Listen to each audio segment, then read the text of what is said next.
मिट्टी थोड़ा गिराई पानी डालिए, पानी लाइए तो पानी करूंगा।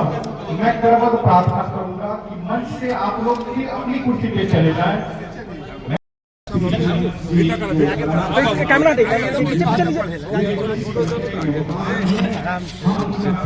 रेडी रहेंगे कि आप हमारे बीच आकर हमारे होंगे जो बच्चे समाज के अंतिम पंक्ति में खड़े हैं उनकी शिक्षा की सर्वोत्तम व्यवस्था के लिए बंद कर लेता हूँ। तो उसने सोचा, उसका जो सर्कस का जो भी स्ट्रक्चर है वो पूरा किया, लेकिन कोई भी टिकट लेने के लिए नहीं आया। तो उसने फिर डिसाइड किया, अरे नहीं, अभी मुझे इस बिजनेस को बंद करना चाहिए। तो जो भी छोटे मोटे एनिमल्स थे जैसे कैट वगैरह, डॉग, बर्ड्स, ये सबको उसने क्या किया कि जिसको जरूरत है वो लेके जा सकता है। लेकिन उसके पास जो 5 लायन थे, जो सिंह थे 5, उसको तो वो नहीं गांव में छोड़ सकता है। इसीलिए उसने क्या किया, उस लायन को एक जंगल में छोड़ दिया। और जंगल में छोड़ने के बाद 4 दिन के बाद वो चला गया कि वो जंगल में वो सिंह है या चले गए। तो देखा तो उस सिंहों की हालत टुकड़े टुकड़े में हो गई थी। क्यों? क्योंकि शिक्षा से यही होता है, बच्चों से छोटा है तब से उसको आप सिखा देंगे तो बड़े होकर उसकी इम्प्लीमेंटेशन करेगा, उसका अनुकरण करेगा।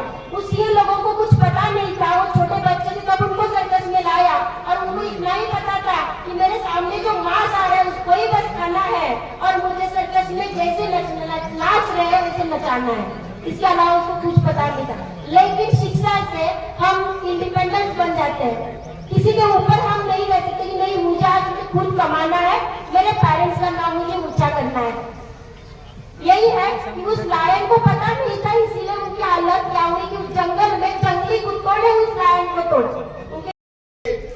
पिता और दादाजी दोनों इस इलाके के प्रतिष्ठित शिक्षक रहे हैं। संजय जी द्वारा यही स्कूल अपने दादाजी और पिताजी के सपनों को साकार करने का प्रयास है।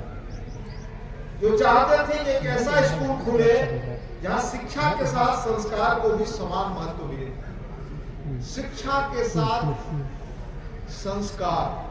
आज की तारीख में हमें चीजों को, इस बात को, दोनों शब्दों को याद रखना चाहिए। जहां तक मुझे याद है स्कूल के निमंत्रण पत्र पर भी यह छपा। इस मुल्क में सबसे पुनीत जो हमारा पुराना दर्शन, पुरानी जीवन पद्धति, हमारे शास्त्र हैं, वो कहते हैं कि शिक्षा के महत्व को फैलाने से कोई दूसरा पावन और पुनीत काम नहीं है। वह काम भाई वीरेंद्र जी ने यहाँ किया, इसलिए पुनः उनको मैं धन्यवाद देना चाहूंगा।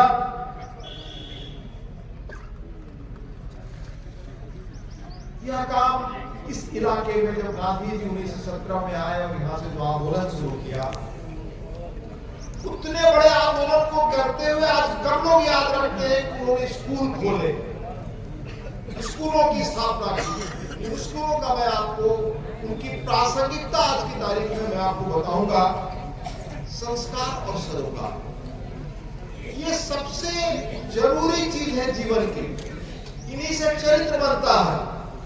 और मैं आपको बताऊं कि जब हम लोग बच्चे थे तो हमारे अध्यापक धोती कुर्ता पहने अध्यापक, मैं गांव से आया जो 6 महीने बाढ़ में पानी से घिरा रहता है, वहां के हमारे अध्यापक एक कहावत सुनाते थे, तुम ही होगी। और मैं इनके आगे के जीवन के लिए कामना करता हूं कि 2 उपराष्ट्रपतियों के साथ इन्हें रहने का सौभाग्य मिला, वेंकैया नायडू जी के साथ और अभी वर्तमान धनखड़ जी के साथ इन्हें कार्य करने का शुभ अवसर प्राप्त हुआ है।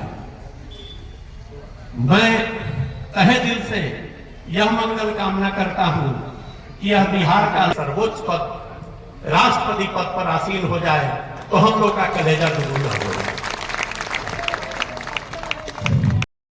आप सबों के बीच हमारे राज्यसभा के उपसभापति आदरणीय श्री हरिवंश बाबू अपनी गरिमामयी उपस्थिति से हम लोगों को कृतार्थ कर रहे हुए, अद्भुत व्यक्तित्व के धनी जो पत्रकारिता जगत से अपने संघर्षों को पूरा करते हुए आज इस देश के सबसे बड़े सदन, सबसे बड़े पंचायत के उपसभापति बनकर के इस बिहार को गौरवान्वित कर रहे हैं।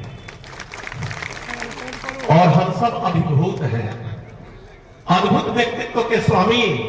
इनका जन्म स्थल भी अद्भुत है। लोक नायक जयप्रकाश नारायण जी की जन्मस्थली, वह गांव 3 जिलों और 2 राज्यों को जोड़ता है। उसका भौगोलिक परिदृश्य इस तरह का हो गया कि उत्तर प्रदेश और बिहार, आरा, बलिया और छपरा 3 जिलों और 2 राज्यों का प्रतिनिधित्व वह गांव करता है।